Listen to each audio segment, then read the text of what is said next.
The CEO of Deutsche Bank called to say that Deutsche Bank does not stand by that analyst report. I'm waiting for President Trump to arrive, and that will be done at his level. Great, thank you. Let's take the next question, please. We'll move to this side of the room. Sir, right here.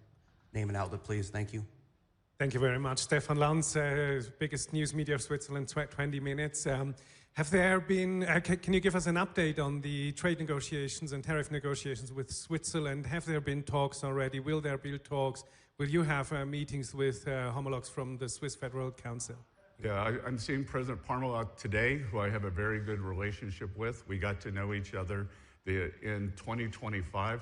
I find him to be very economically sophisticated, on trade, on economics. He's a fantastic advocate for the French people, and I think with his leadership that we will be able to land a trade deal that is fair for the American people and ensures the continued prosperity of Switzerland.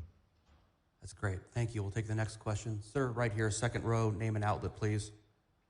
Yes, thank you. Holger Ahlich, Swiss business publication Handelszeitung. Mr. Secretary, I listened yesterday to your session at Davos where you said US needs to take Greenland not to be drawn into a major conflict, but by aiming at taking Greenland, aren't you creating that conflict with your allies in Europe?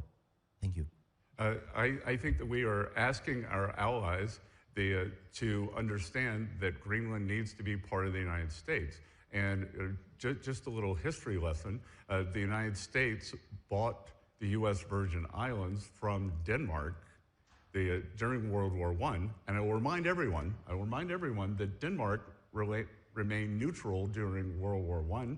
They actually sold quite a bit to the Germans.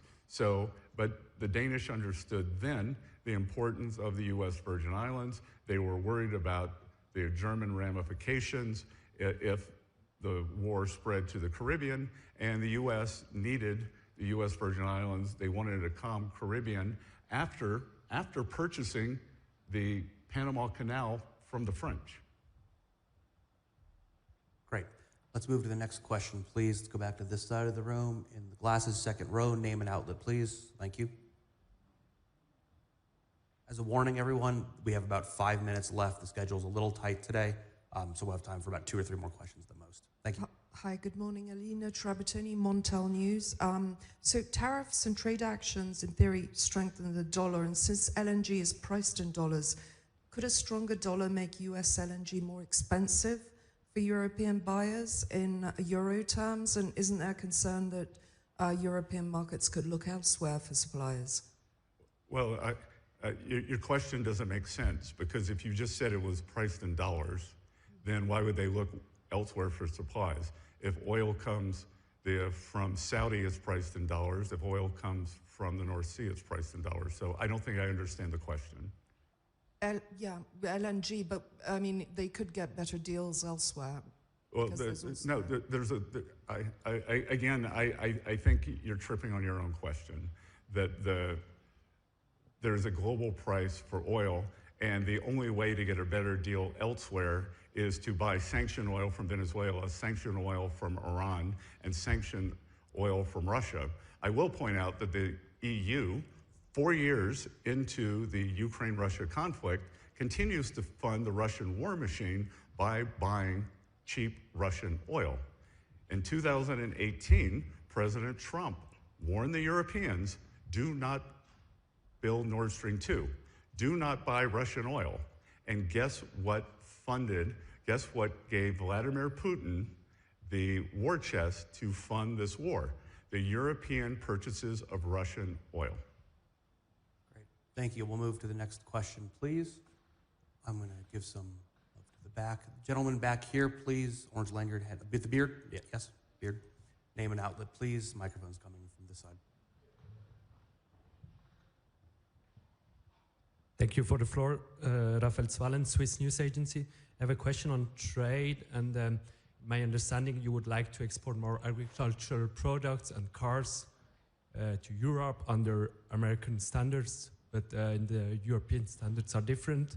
So are you asking European partners to change the standards? or do you respect that in Europe we may have other standards? Well, I think that we can look at global standards. For instance, our partners in Japan agreed that U.S. standards are to remove a lot of their onerous standards. Let's be clear, Europe is a regulatory morass that is built on bureaucracy and layering of rules that constrain economic activity and economic growth. As we've seen from the Draghi report, that Europe taxes itself, I believe it's 50% on goods, 100% on services intra-Europe. So I think that Europe should break down the intra-Europe trade barriers, and I think that they should break down the external trade barriers, because what we find is these artificial standards are called non-tariff trade barriers, and that they are a major problem throughout the world. That's great, and this is going to be the last question then today, I think. We'll conclude it up here, back in the front row, please, sir. With laptop, name, and outlet. Hi, Laurent Thomé with Agence France Presse. Couple of questions, if I may. Could you tell us if President Trump, what happened with Air Force One, and if you think, if President Trump will be here on time for his meetings and his speech? And this morning, President Macron's office said that France wants a NATO mission, a NATO exercise in Greenland. What would you have to say about that? Couple of things. I believe President Trump is going to be about 3 hours late. I haven't seen the updated schedule. And that if this is what all President Macron has to do when the French budget is in shambles, I would suggest that he focuses on other things for the French people. Would you take a question from the UK, special relationship? Go on, one question. Sure. We'll have one last question, very, very eloquently asked. If we could have the microphone. Microphone woman's left. Here, feel free to use my microphone. Hi, Sue Chan from The Telegraph in London. Sir Keir Starmer has irked the president on issues such as Chagos, as you mentioned, the digital services taxes, and of course Greenland. And Diego Garcia. Yes, of course. Are these issues tied to more progress on UK-US trade ties, and are any more trade talks scheduled? Thank you. I haven't seen that any more trade talks are scheduled. As you know, UK stepped up.